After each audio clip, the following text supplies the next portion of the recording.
A lot in that community meeting was said about the current city code that's currently in place when it comes to EVs and parking spaces, and one of the concerns had to deal with parking reduction. So we got a parking lot just like this. It's around maybe 100 spaces, and according to city code, a business is supposed to provide sufficient EV charging for these 100 spots. But what happens when we slowly decrease the size of the parking lot from 100 to 75? Well, according to city code, that's when the effects kind of turn out to be the opposite of what was intended. As the code is currently structured, you would still need to provide EV charging for the full number of spaces instead of the reduced number of spaces that you might get through a parking reduction like an individual parking plan.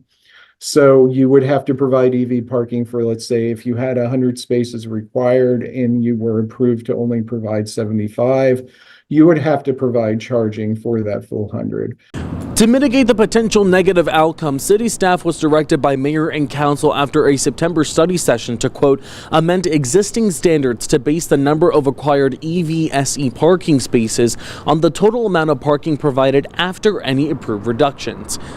Another area where officials saw issues was when it came to site expansions. For example, the Loft Cinema on Speedway is adding in a 5,300 square foot structure to the property, but there are no changes to the parking lot. In fact, the parking lot exceeds current requirements. However, in accordance with the city code, the Loft will have to add 8 more electric vehicle stations aside from the 4 they already have on their parking lot as it is.